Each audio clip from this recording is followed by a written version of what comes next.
इस वीडियो में हम लोग लेयर्स लॉक के बारे में पढ़ेंगे कि लेयर्स लॉक क्या है और हम लोग उसको किस तरह इस्तेमाल कर सकते हैं।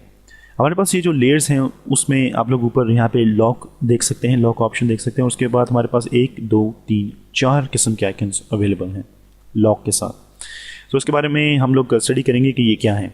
अभी तक हम लोगों ने लेयर्स को डिलीट करना, लेयर्स की एक न्यू कॉपी बनाना या उसको डुप्लीकेट करना, या फिर हम लोगों को लेयर्स ग्रुपिंग के बारे में पढ़ा है, लेयर्स के एडजस्टमेंट्स ऑप्शन के बारे में पढ़ा है, लेयर मास्किंग के बारे में पढ़ा है, लेयर के जो स्टाइल्स हैं उसके बारे में पढ़ा है और लेयर लिंक के बारे में हम लोगों ने पढ़ा है।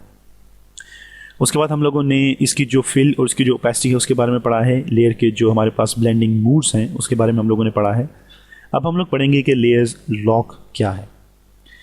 आप लोग जब भी एक न्यू फाइल लेते हैं तो आप लोग देखते हैं कि उसके साथ एक छोटा सा लॉक का साइन होता है जिसको हम लोग ताला कहते हैं। So this is a lock, और यही सेम जो आइकन है आप लोग यहाँ पे भी देख सकते हैं विच इज़ लॉक ऑल। जब भी आप इसके ऊपर माउस ओवर करेंगे तो ये लॉक ऑल होगा। मेरे पास यहाँ पे 2 पिक्चर्स ओपन है और अगर मैं इनको हाइड करता हूँ और हमारे पास यहाँ पे जो लेयर है मैं इसको लॉक करता हूँ तो आप देखेंगे कि इसमें से बहुत से ऐसे ऑप्शन हैं जो कि मैं इस्तेमाल नहीं कर सकता। जैसे मैं ब्लेंडिंग मूड का इस्तेमाल नहीं कर सकता, मैं ओपेसिटी और फिल का इस्तेमाल नहीं कर सकता, मैं इस लेयर को डिलीट नहीं कर सकता, मैं इस लेयर के साथ लिंकिंग और इसके जो मास्किंग है वो ऐड नहीं कर सकता, और जो लेयर स्टाइल है मैं इसको भी ऐड नहीं कर सकता। अगर मैं इसको लॉक ऑल को अनचेक करता हूँ तो मैं इसके ऊपर ये सारे काम कर सकता हूँ। वेल, हम लोगों को जब भी ज़रूरत पड़ती है तो हम लोग ऑप्शन इस्तेमाल करते हैं, जैसे ओपेसिटी करते हैं, फिल करते हैं, और हम लोग उसकी एक डुप्लीकेट कॉपी बनाते हैं और हम लोग उसमें बहुत से ऑप्शन का इस्तेमाल करते हैं।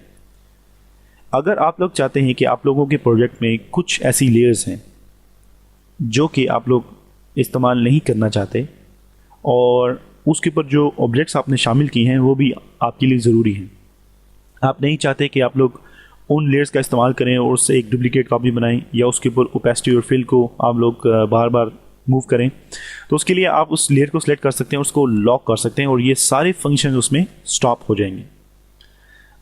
अब आप लोग जब तक उसको अनलॉक नहीं करेंगे आप लोग उसके ऊपर ओपेसिटी, फिल, ब्लेंडिंग मूड्स और उसके अंदर जो लिंक का लेयर ऑप्शन है, लिंक लेयर का ऑप्शन है, आप लोग उसको इस्तेमाल नहीं कर सकते। इट मीन्स कि जब भी कभी आप लोग अपने प्रोजेक्ट में किसी भी लेयर को लॉक करेंगे, आप लोग किसी दूसरे यूज़र को जो कि उस फाइल को इस्तेमाल कर रहा है उसको आप लोग बताना चाहते हैं कि इसके ऊपर ओपेसिटी, फिल, ब्लेंडिंग मूड्स और इसकी जो लेयर स्टाइल्स हैं इसको लिंक करना, इसकी जो मास्किंग है उसके साथ कोई भी छेड़छाड़ नहीं की जाए, इसलिए हम लोगों ने इस लेयर को लॉक किया है। ऑलराइट, अब अगर मैं यहाँ पे एक पिक्चर को शो करूँ और हमारे पास यहाँ पे जो दूसरा ऑप्शन है विच इज़ लॉक पोजीशन पे मैं क्लिक करता हूँ तो आप लोग देखेंगे कि मेरे पास सारे ऑप्शंस अवेलेबल हैं। मैं इसके ऊपर ब्लेंडिंग मूड का इस्तेमाल कर सकता हूँ, ओपेसिटी का इस्तेमाल कर सकता हूँ, फिल का कर सकता हूँ, मैं इसके ऊपर मास्किंग का इस्तेमाल कर सकता हूँ, लेयर स्टाइल का इस्तेमाल कर सकता हूँ, एडजस्टमेंट्स लेयर का इस्तेमाल कर सकता हूँ, इसको ग्रुप में कन्वर्ट कर सकता हूँ, लेकिन मैं इसको मूव नहीं कर सकता। इसकी जो पोजीशन है वो लॉक हो चुकी है। मैं इसके ऊपर सारे कंट्रोल इस्तेमाल कर सकता हूँ लेकिन मैं इसको मूव नहीं कर सकता। अगर आप लोगों ने इसको लॉक किया है विद पोजीशन, इट मीन्स कि आप लोग किसी को बताना चाहते हैं जो भी आपकी फाइल को इस्तेमाल कर रहा है कि इसकी जो पोजीशन है उसको ना छेड़ा जाए। सो हमारे पास जो सबसे पहला ऑप्शन है उसमें आप लोग तमाम कंट्रोलर्स के जो राइट्स हैं वो आप लोग ले लेते हैं और आप लोग नहीं चाहते कि इसके ऊपर कोई भी कंट्रोलर का इस्तेमाल किया जाए। और जो हमारे पास सेकंड ऑप्शन है उससे हम लोग इसकी जो पोजीशन है उसको कंट्रोल कर लेते हैं ताकि कोई भी इसकी पोजीशन को ना छेड़े। सो मैं इसको क्लिक करूँगा और मैं इसकी जो पोजीशन है उसको अब मूव कर सकता हूँ, मैं इसको रोटेट कर सकता हूँ, उसको मैं रीसाइज कर सकता हूँ। ऑलराइट, सो 2 ऑप्शन जो लॉक के बारे में हम लोगों ने इसको स्टडी किया है और मैं यहाँ पे जो तीसरी हमारी लेयर है इसको भी मैं शो करूँगा। और हमारे पास यहाँ पे एक ऑप्शन है which is lock image pixels. अगर मैं एक ब्रश सेलेक्ट करता हूँ जो कि नॉर्मल ब्रश है मेरे पास, और इस ब्रश की जो सेटिंग है ओपेसिटी इज़ 100%, फ्लो इज़ 100% और इसका जो मूड है दैट्स नॉर्मल और इसकी जो हार्डनेस है that's all the way down to 0। मैंने इस थर्ड लेयर को सिलेक्ट किया है और मैं यहाँ से अपना जो ब्रश है उसको अप्लाई करता हूँ इसके ऊपर, तो आप लोग देख सकते हैं कि मैं उसके ऊपर कोई भी कलर अप्लाई कर सकता हूँ। और अगर मैं यहाँ से फाइल को सेव कर दूंगा और इसको दोबारा ओपन करूँगा तो इस लेयर के ऊपर हमारे पास यहाँ पे जो जवाद की पिक्चर की लेयर है इसके ऊपर आप लोग ये ब्लैक कलर देखते रहेंगे। सो मैं नहीं चाहता कि कभी भी मैं किसी प्रोजेक्ट में पिक्चर्स को ओपन करूं और एक्सीडेंटली अगर मैं उसके ऊपर कोई भी ब्लैक कलर या कोई भी ब्रश का इस्तेमाल कर दूं और मैं उसको सेव करूं तो मेरे पास वो जो कलर है वो वहीं पे नज़र आता रहे। उसके लिए मैं इसके जो कलर पिक्सल्स हैं मैं उसको लॉक कर दूंगा और इस इमेज के ऊपर आप लोग कभी भी कोई भी टूल या कोई भी फिल्टर इफेक्ट इस्तेमाल नहीं कर सकते। Control Z to undo this black. अब मैं इस इमेज को सिलेक्ट करूंगा और यहाँ से हमारे पास जो लॉक इमेज पिक्सल्स है उसको मैं क्लिक करता हूँ और आप लोग देखेंगे कि दोबारा आपके सामने एक लॉक का साइन आएगा इस लेयर के ऊपर। अब इस लेयर के ऊपर मैं ब्लेंडिंग मोड का भी इस्तेमाल कर सकता हूँ, मैं इसके ऊपर ओपेसिटी और फिल का भी इस्तेमाल कर सकता हूँ और मैं इसके ऊपर सारे जो ऑप्शन हमारे पास लेयर पैनल में है उसका इस्तेमाल कर सकता हूँ।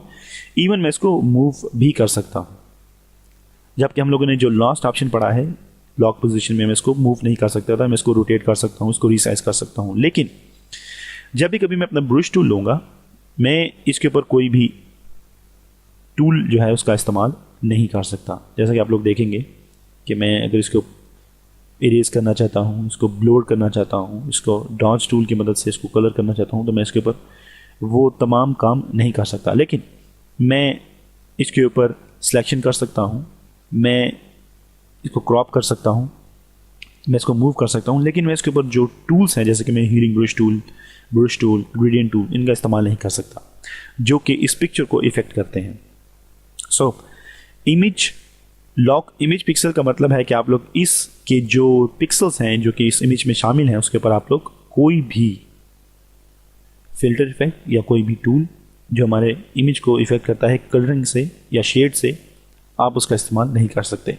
सो अगर आप लोग किसी को बताना चाहते हैं कि जो इमेजेस हमारे प्रोजेक्ट में शामिल है उसके ऊपर कोई भी फिल्टर इफेक्ट का इस्तेमाल ना किया जाए या कोई भी शेड लाइटिंग का इफेक्ट ना दिया जाए, उसके लिए आप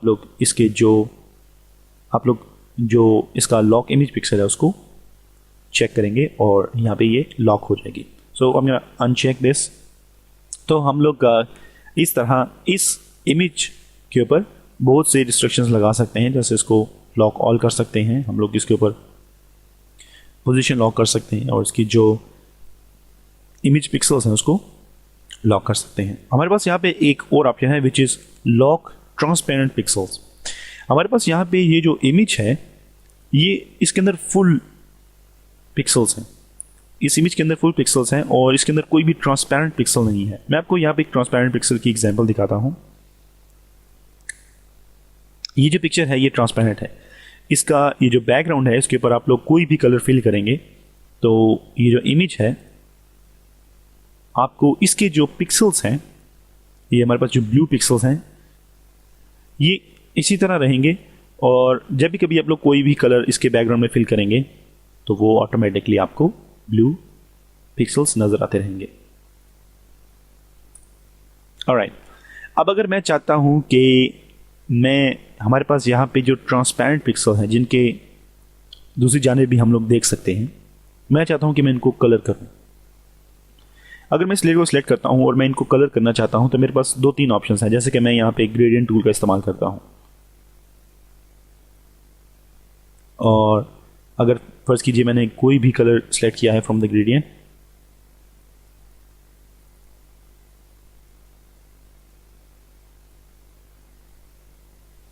और मैंने यहाँ से लेयर को शो किया है। So this is how I can use gradient. लेकिन मैं ग्रेडियंट का इस्तेमाल नहीं करना चाहता और मैं इस लेयर को कलर करना चाहता हूँ, तो उसके लिए मैं अपना ब्रश टूल लूँगा और मैं यहाँ से कोई भी कलर सेलेक्ट करूँगा और मैं इसके ऊपर कलर करूँगा तो आप लोग देखेंगे कि ये पूरी लेयर पे कलर कर रहा है। मैं स्पेसिफिकली ये जो हमारे पास ट्रांसपेरेंट पिक्सल्स हैं मैं इसके ऊपर कलर नहीं कर रहा। Control Z to undo this black, और हमारे पास यहाँ पे जो लॉक ट्रांसपेरेंट पिक्सल्स हैं मैं इसके ऊपर क्लिक करूँगा और अब मेरे पास जो ब्रश टूल है वो सिलेक्टेड है। मैं इस लेयर को मूव भी कर सकता हूँ, रिसाइज भी कर सकता हूँ और इसको मैं रोटेट भी कर सकता हूँ।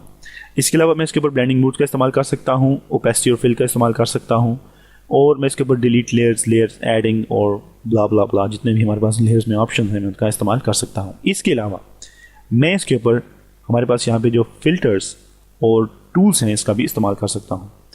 जैसे ही मैंने इसकी जो पिक्सल्स हैं इसको लॉक किया है, मैं उन लॉक्ड पिक्सल के ऊपर कलरिंग करता हूँ, तो आप लोग देखेंगे कि हमारे पास जो पिक्सल्स लॉक हैं मैं सिर्फ उन पे कलर कर रहा हूँ एंड दैट्स डन। और मैं यहाँ से इसको दोबारा मूव भी कर सकता हूँ। सो वो ऑब्जेक्ट्स जो कि साइड से जिनके जो बॉर्डर हैं वो आप लोगों ने फीदर किए हैं और उनके जो लास्ट पिक्सल्स होते हैं वो ट्रांसपेरेंट होते हैं, वो बैकग्राउंड के साथ मिक्स होते हैं। अगर आप लोग उनके ऊपर कलरिंग करना चाहते हैं तो आप लोग हमेशा लॉक ट्रांसपेरेंट पिक्सल्स का इस्तेमाल करेंगे, उनको कलर करेंगे। इसकी एक और एग्जांपल करेंगे ताकि आप लोगों को और अच्छी तरह समझ आ सके। मैं यहाँ पे एक लेयर लेता हूँ और हमारे पास यहाँ पे जो इलिप्टिकल मार्की टूल है इसका इस्तेमाल करूँगा मैं, और इसका जो फीदर है उसको करूँगा मैं अबाउट 10। ऑलराइट, और मैं यहाँ पे छोटी सी सिलेक्शन लूँगा और मैं ऑल्ट बैक स्पेस करूँगा। हमारे पास ये जो फोरग्राउंड कलर है इसको अप्लाई करने के लिए कंट्रोल D to deselect। अब आप लोग देखेंगे कि इसके जो बॉर्डर्स हैं वो काफ़ी सॉफ्ट हैं और ये बैकग्राउंड के साथ मिक्स हैं, लेकिन मैं इस ब्लैक कलर को चेंज करना चाहता हूँ। तो उसके लिए मैं इसकी जो लॉक ट्रांसपेरेंट पिक्सल है उस ऑप्शन का मैं इस्तेमाल करूँगा और यहाँ से मैं कोई भी कलर चूज़ करूँगा इन माय ब्रश। तो आप लोग देखेंगे कि इसके जो बॉर्डर्स हैं वो उसी तरह स्मूथ हैं और हम लोगों ने इसका कलर भी चेंज कर लिया है। ये डिपेंड करता है आप लोगों पे, अगर आप लोगों को ज़रूरत है किसी भी ट्रांसपेरेंट पिक्सल के कलर को चेंज करने की तो आप लोग इस तरह उसको चेंज कर सकते हैं। सो अगर मैं इसके ऊपर इस ऑप्शन का इस्तेमाल नहीं करता और मैं इसको कलर करना चाहता हूं तो आप लोग देखेंगे कि मैं इस पूरी लेयर में किसी भी जगह पे कलर कर सकता हूं, and which is very wrong. So this is lock all, lock positions, lock image pixels and lock transparent pixels. I hope कि आप लोगों को इनके बारे में अच्छी तरह समझ आ चुका होगा। अगर आप लोगों को इसके बारे में क्लियर नहीं हुआ तो आप लोग इस वीडियो को दोबारा देखिए और इसके साथ साथ प्रैक्टिस कीजिए यूजिंग दिस सेम इमेजेस, और I hope we will start using this options और आप लोग अपने काम में और भी ज़्यादा खूबसूरती पैदा करेंगे।